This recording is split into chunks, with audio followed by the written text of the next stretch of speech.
Welcome into another episode, sort of an emergency episode of the Ryan and Goodman pod. I'm Jeff Goodman. He is Bob Ryan, and we got a lot to talk about today, Bob, and it has nothing to do with the NBA playoffs. We probably talk a couple of hours about the two topics that broke here on, what is today, Wednesday? Today's Wednesday, yeah. Today's Wednesday. Track of days. I've lost track since this morning because I got up. I dropped my wife's car off in Portsmouth, New Hampshire for an oil change, came back, and all hell broke loose, Bob. All hell broke loose. And we'll start with the big NBA story, which is Danny Ainge basically retiring from his position with the Celtics. I'm not sure he's going to retire completely. We'll see. We'll talk. And the shocker, that wasn't the shocker. The shocker to me is that Brad Stevens is going to slide over from his seat as the head coach of the Boston Celtics into Danny Ainge's seat, running everything, being the decision maker of sorts. Oh, yeah. For the Celtics. Like, okay, let's try to make some sense of this, Bob. You listened to the press conference, yep, as did I. And number one, to me, was this a Brad Stevens decision, do you think, or do you think this was a Wyc Grousbeck decision to slide Brad Stevens over?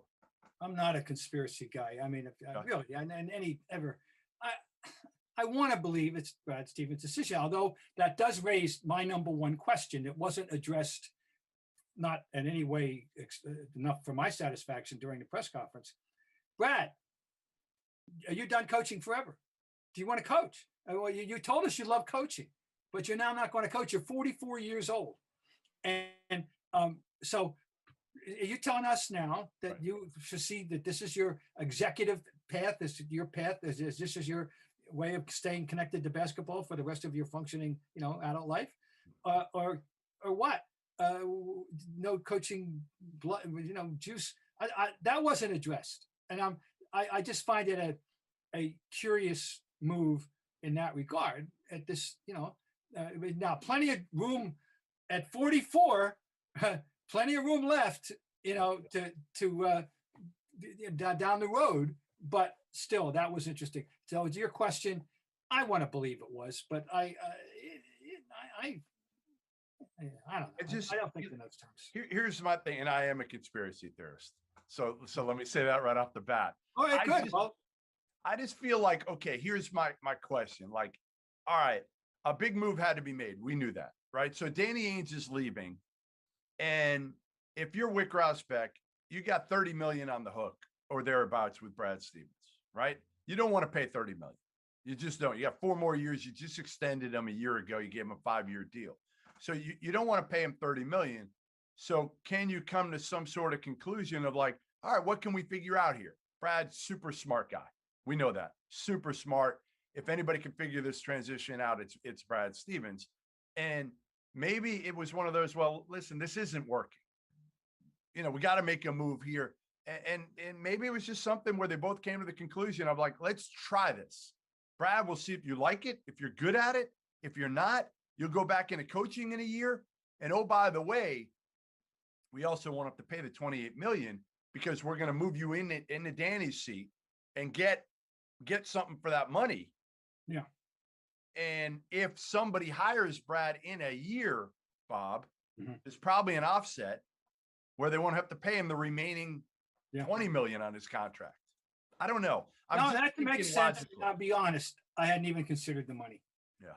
I never, not in this 3 hours or so that this thing has been news. It's all it has been 3 hours since it's been news, 4 maybe for me, when I first got wind of it all. Yeah. So that's a good point. And I'll admit that I hadn't even considered the money, the pragmatism. After all, Wyc and Steve are businessmen. They're businessmen first and foremost. Yes. And okay. Do you like all this? That's a very plausible theory you have there. But that doesn't answer still the question that I have is, Brad, are you closing the door on coaching at age 44? No way. I can't. No way. I find that hard to believe. No chance he's closing the door on coaching. Now, again, the interesting part, Bob, would be, what if the Indiana Pacers in a week or two, you don't think somebody reached out to the Pacers before this happened? Because what if the Pacers in a week or so make a move with their head coach and decide, hey, we want to make a run at Brad Stevens? I don't think, again, I think he's locked in for at least a year in this position. I don't think he goes anywhere. So my guess is he wanted a change at this point because he felt like it was best for the organization. And I think Wick probably went to him and said, hey, listen, we want to make a move here. We want to try to figure something out. What can we do? And the other part, if you're Danny Ainge, I'm looking at it of, all right, you're retiring. You want to keep your son, Austin, employed. What better way than to be a proponent of Brad Stevens sliding into his seat? And Brad has already said on the press conference, he said, listen, I'm keeping Mike Zarin. I'm keeping Austin Ainge. I'm keeping Dave Lewin. I'm keeping everybody. He mentioned Austin's name. I took note of that very carefully. He mentioned his name in his list, laundry list of people, but he got it in that specific category of, yes. Oh, I'm sure a lot of machinations. I mean, this is why I wouldn't be any good at all this, because I just don't. I just go, oh, screw it. I just let me know when you arrive at the conclusion, and we'll talk about it. But no, there's questions for both people. All right, but let's start. We'll stick with Brad. I think we agree that it's implausible to think that 44-year-old Brad Stevens will not be coaching somewhere down the road. That's just hard for me to believe. Just for the record, Red was 48, and a different time in world, less stressed world.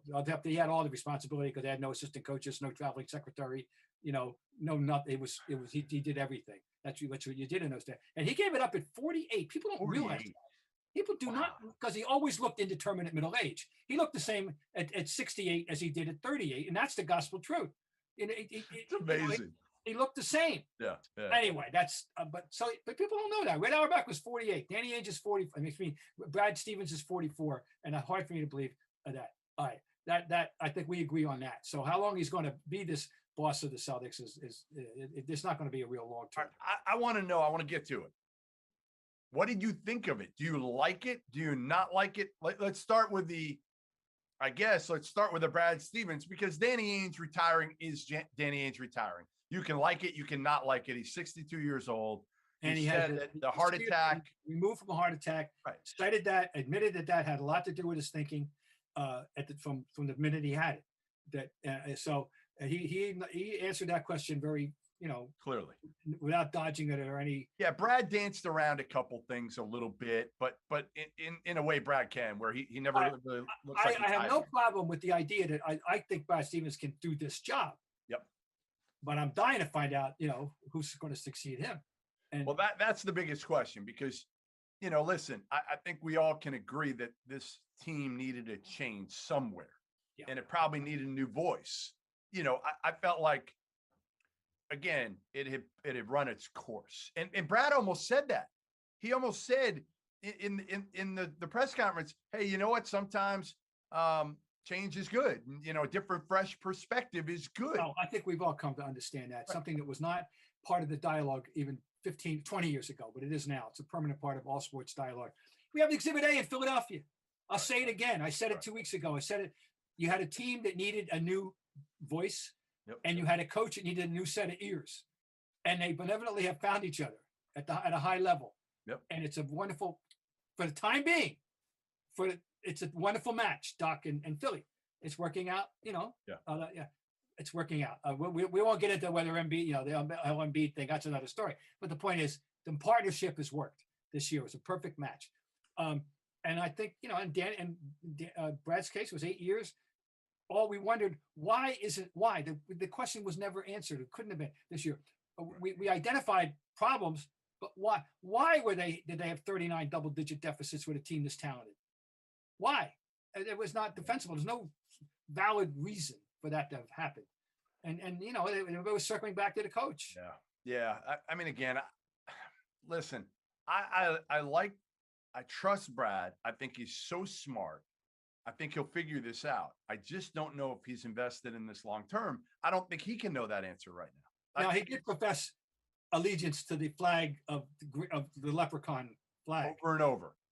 Right. As Doc Rivers did in the 11th hour of his tenure as Celtic coach, if you recall. Yeah. And we both love Doc. I'm a Doc sycophant, I admit completely. Consider him to be a good acquaintance, if not necessarily a friend. That's another level of relationship. Yeah. But I consider him a good acquaintance. I'm very invested in Doc's career. Anyway, he professed allegiance to the Leprechaun too, and then he skipped out not long thereafter. So okay, we'll take that for what it's worth.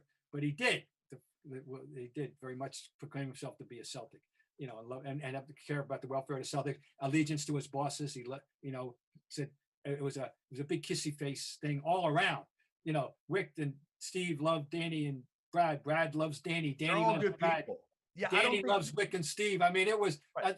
We got love fest. We got all that. Complete love fest. and I do think they get along. Like, listen, nobody can walk away from Brad Stevens saying, I don't like Brad Stevens.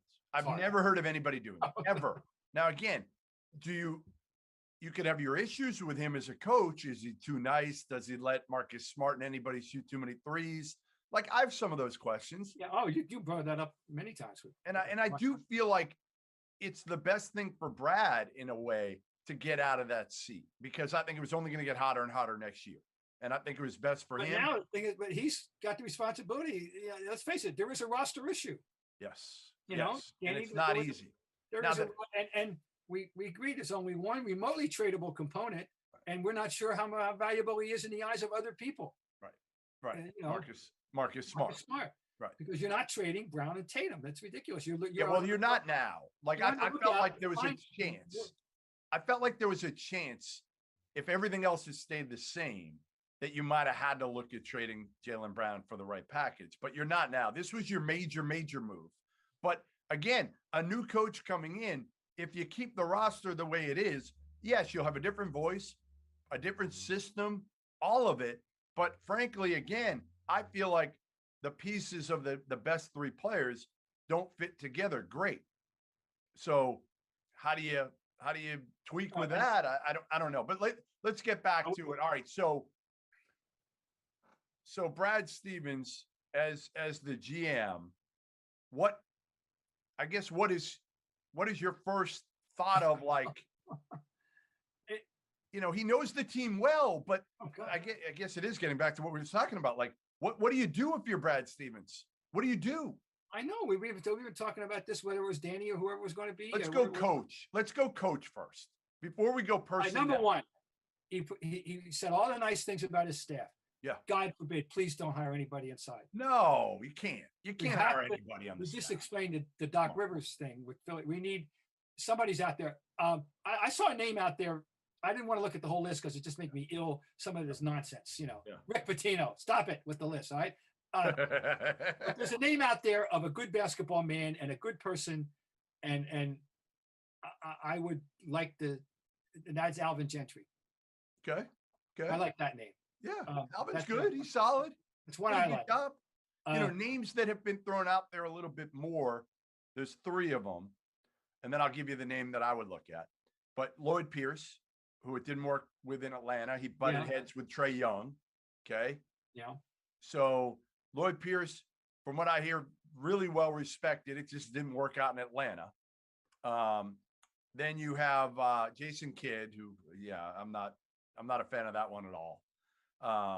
And then the third one, which I like better than all the others, is Chauncey Billups. Interesting with Chauncey Billups. Yeah. I didn't realize he was that far advanced in the coaching idea that people would consider him seriously. Well, remember, he could have had the Cavs GM job, didn't take that, is now an assistant coach in the league, first year. The guy that I want them to go after, and it's so funny because I did not like it when he was hired at Michigan, is Juwan Howard. That was the one that I was like, no, we can't bring him over to college. Like we've seen this happen, and they all fail, and he's succeeded. He's been great. I think that's very interesting, and I certainly would be very curious about that. Absolutely, he won me over at Michigan. You know what the problem is with Juwan Howard? 18 years of NBA experience. That's not going to be an issue about how to relate to NBA players.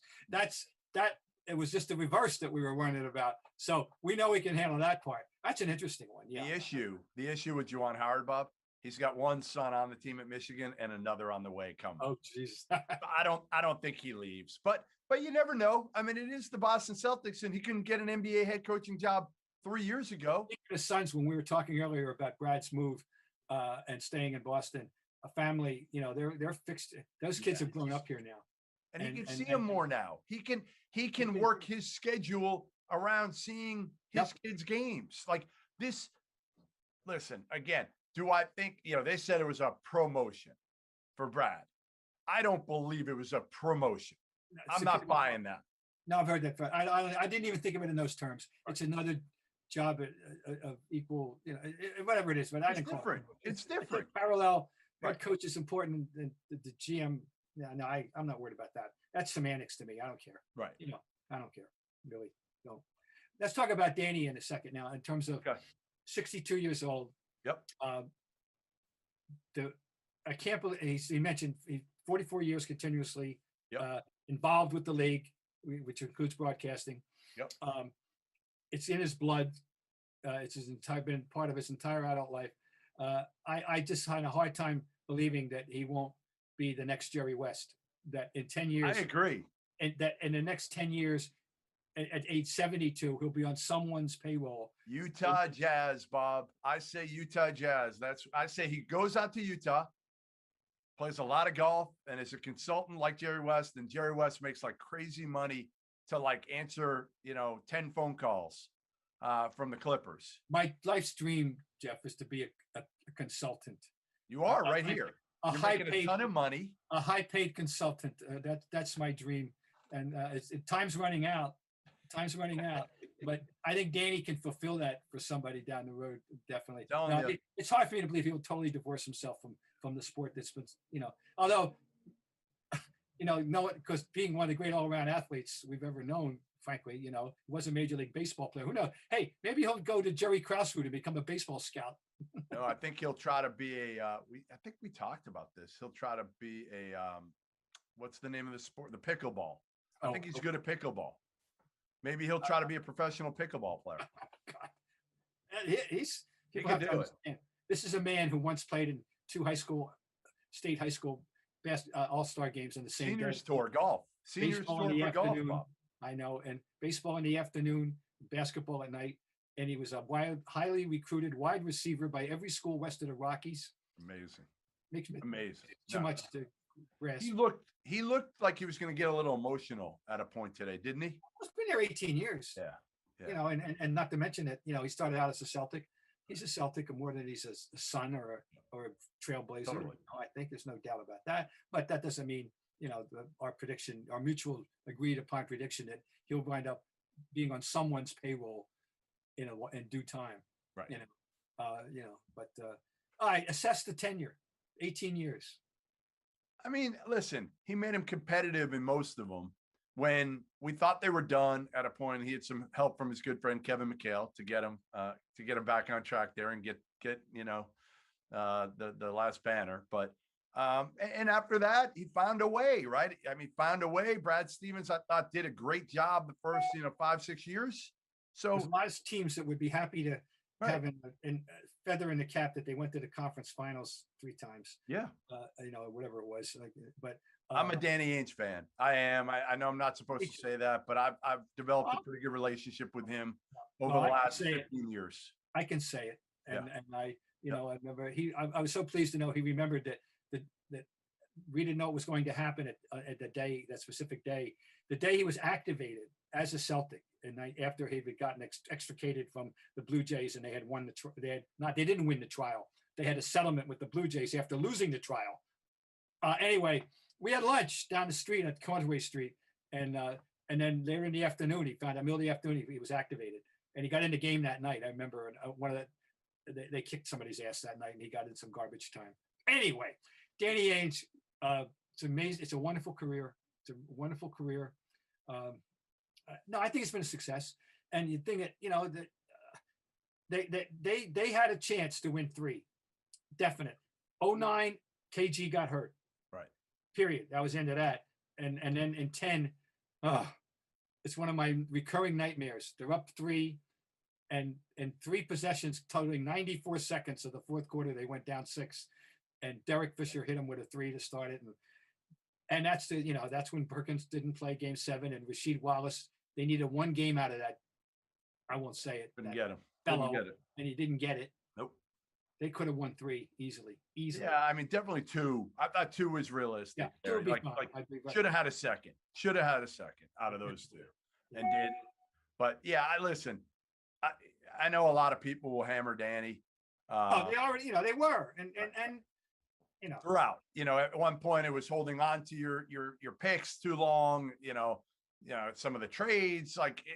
Listen, no GM hits on. If you hit on 50% of your draft picks, you're doing great. You're doing great. And what I will say is, Danny Ainge, when I was out of college games, nobody was out there more 5, 6, 10 years ago than Danny Ainge watching. Now, I think that has certainly fallen off over the last 4 or 5 years. Again, you can't blame him, especially 2 years ago with a heart attack. Why have this stress? You want to see your grandkids grow up. Yeah. He's got a large family. That's understandable. And not to mention, but internationally, he was a fixture. Yep. People knew. No, I used to cite that example of why, you can't just sit in the office. The difference between Danny Ainge and Phil Jackson. Yeah. Phil Jackson sat in the easy chair. Yep. Hi guys, Cedric Maxwell here. I want to take a minute to tell you about Marigold Medical. I'm used to keeping my body in great shape, but with arthritis, even the most simple everyday tasks became unbearable. As soon as I called Marigold Medical, I knew I was in good hands. No drugs, no surgery, just an experienced team of caring professionals that wanted to get me back to doing the things I love. Make the call to Marigold Medical and get back to pain-free life. Going a few, but let's hit the second topic of the day. Oh, well, under the heading of it had to happen sooner or later. That's right. Now I'm throwing a ball in your court now. That's a little tapping serve over to your court. Well, I'll tell you what, and I texted you earlier, and I said we were going to do the podcast about 4 hours ago. Yeah. At 10:30, right? Yeah. 10:30. Yeah. We're recording now at 3:30, and I said, Bob, we might have to wait on this one because I think Coach K is going to retire, and so he is.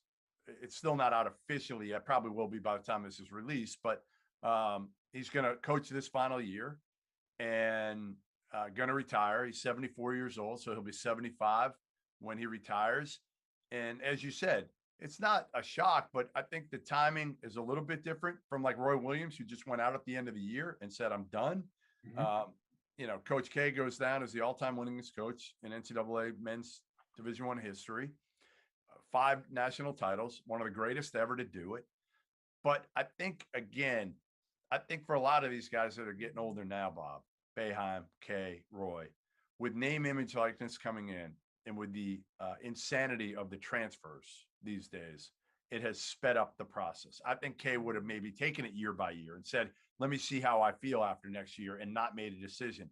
But I think this got him to the point where, like, you know what? Enough's enough. I'm going to be 75. I don't want to deal with all this BS. So I'm out. Well, we talked about this when Roy retired. This is not going to. This is the beginning of. That's right. Of the old guys. You completely understand it. I mean, I know how aggravated and annoyed I am as a fan, and what this is doing to the landscape of college basketball. I cannot begin to imagine what it does to somebody like this. Although, well, it and assessing the career, you can't exaggerate. You can't exaggerate it. And what I love most about what Coach K does as a coach, forget about personality, and I like him, but I know he can be a little imperial. Ornery. Yeah, he'd be a little ornery. Imperial. I like that word. There's no such thing as a Coach K style. Coach K is a basketball coach. And I remember when I first met him myself, wasn't until 86, when they beat Kansas in a preseason game in Madison Square Garden. A fantastic game for the month of December. Well played.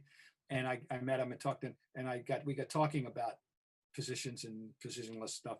And then he came up, this not to me, but I learned he had come up with this phrase about the hothouse flower thing. It takes the shape of the vessel. You don't try to cram the square peg in the round hole theory. Right. Here's what I got. And think about the kind of teams that he won with. And he's adapted. Players, low post players, mid-rise players, built teams around point guards, built teams around forwards, built teams around centers. Cherokee Parks. Don't forget, guys. Yep. That's what basketball coaching should be. Totally. It's not a system. It's not my system. It's you teach basketball. He was the exhibit A of that.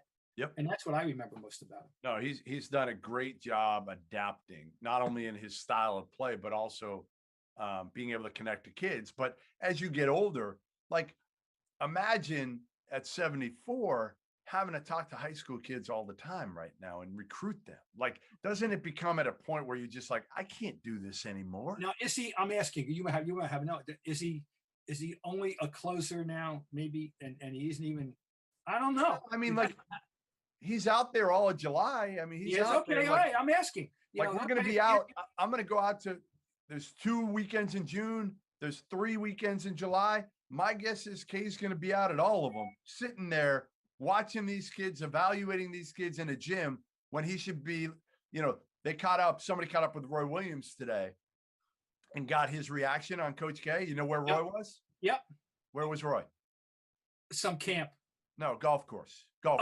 Oh, he was on a golf course. Okay. Right. Yeah, he was doing what he. Exactly. That's the idea. Yeah. Correct. So, like, I hope Kay, retired at the right. To me, you listen. If you want to keep doing it, then keep doing it. Health provided. Like, keep going if you want to. But I just know myself, and when I'm 70 years old, I'm not going to want to work every single day, and he doesn't. Like. My daughter and I we went by Carolina about a week or so ago, and she was in Cameron, and I don't think Kay was there that day. Like, I don't think he came in. He doesn't come in every day, but again, I feel like the time is right for Kay, for Roy, for Boeheim. Now, the crazy part, Bob, is Jon Scheyer is going to be the next head coach, the former player. Yeah. Oh yeah, sure. Who you wanted it all along in both cases of Carolina, and then whether it would be in the family and who in the family. There's so many. Of course, it was going to be the family. There were so many. The timing of the Brad Stevens and the K thing was kind of crazy because a lot of people felt like Brad would be the next head coach at Duke. Yeah, I know. Think how far we've come from the days when they wouldn't hang a banner, Abdul now, because he hadn't graduated. Right. To where he's winning national championships. Yeah. With almost complete with one and done. Period. Does he go down as the greatest, or is John Wooden still the greatest? Parallel. Look, I think his achievement of getting to those Final Fours, 9, 10, however, and in this era, and winning 5 is every bit as good as John Wooden winning his 10 in a world where you played 4 games. Right. You started off in the regional. A lot different at home, in LA or in the West Coast. Yep. And then, you win 2 games, you're in the Final Four. That's what it was when he started. And only one team in each conference, correct? Right? Yeah. Oh yeah. They didn't do that until 75. 76 was the first year of more than one team out of conference. Through 1975, his final one, you had to win one team represented it was a 32 team tournament. When I was at BC in the 60s, it was a 25-team tournament. Then it went 32. Then it went 40. When Larry Brown, and in 1980, it was 40. I know that. And then eventually we got to the 64 where it should be, and now we're at 68. But different world, a different different obstacles, different. It's every bit as good as achievement as what Wooden did. Absolutely. Do you like the way Kay did it compared to Roy? Roy won't get a final run, right? He won't get a farewell tour. Do you like that for Kay? I think he's got a secretly good ego. He'll enjoy. I do too. I do. I'm with you. I mean, they all have egos. Although last year was, yeah. It'd be nice if they win a few more games this year. They're going to be good. They got a player named Paolo Banchero coming in. He's terrific. Like, you're going to absolutely love this kid. He's from Seattle. and he's an absolute killer. So Kay knows. I think he wants to go out the right way too, and I think he secretly knows he's got a team capable of going to a Final Four this year. In terms of a basketball fan connection, I go back to seeing him play. And of course, BC played them twice when I was at BC. Really? We beat them in the 1969 NIT, doing something that was very difficult to do, which was come from behind against an incredibly efficient, methodical Army team. You got behind against those night teams, and we were in trouble. We were like 7 down, and that's like being down 20 to anybody else. And we came back and beat him. But he was the starting guard, on that team. But so I go back to that. But I got know him a little bit, and I don't think there was anybody in the world that was better suited to do what he did, to take over the Olympic team and be able to relate to those pros. That's right. And with the credibility that he did bring, and how beneficial was that move for his later huge years recruiting? In recruiting, by the way. we got into it. Kay and I got into it a little bit in July in Vegas, because I had gone on TV when I was at ESPN multiple times and said, it was a huge recruiting advantage for him to be coaching the Olympic team. So he said something to me in Vegas. I was going back maybe 6-7 years ago. And we had a nice conversation, Robert, a nice conversation in which I said, hey, Mike, I cover recruiting too. I know some of the things, first of all, Jahlil Okafor, Justice Winslow, Tyus Jones all came out of that USA Olympic program. I know that Austin Rivers had a lengthy conversation with Mike Krzyzewski when he was coming up as a young player through the USA basketball system. Alex Murphy of the Murphys that are from around here was brought to meet Kevin Durant when he was being recruited by Duke, where he ended up going to start his college career. He went over and watched the national team and met Kevin Durant. There were a lot of advantages that Mike Krzyzewski had. And I told him, Bob, what I told him is, you know what? You earned it. Don't deny it. You earned that platform based on what you have done. Take advantage of it. Anybody else would, but don't act like it doesn't exist. When he first took over the team, he had to preside over a low point in Tokyo in 2006, losing to Greece. That's right. Of all the losses, Yeah. They got ass kicked by Puerto Rico they're us. Yeah, that's okay. But losing to Greece, that's how we had to dig ourselves out of the hole then. But he certainly did a great job with that team. And it's one of the most great coaching legacies in all of American sport, period. No question. We're going to wrap, but we had to have a quick reaction here to the day of news, because two absolute bombshells, huge for basketball in both regards. And we'll talk playoffs next week. Trust me, we'll get back to playoffs next week. And we can also talk about the future of the Boston Celtics. There you have it. Bob Ryan, Jeff Goodman, here on the Ryan and Goodman pod. We'll see you next week.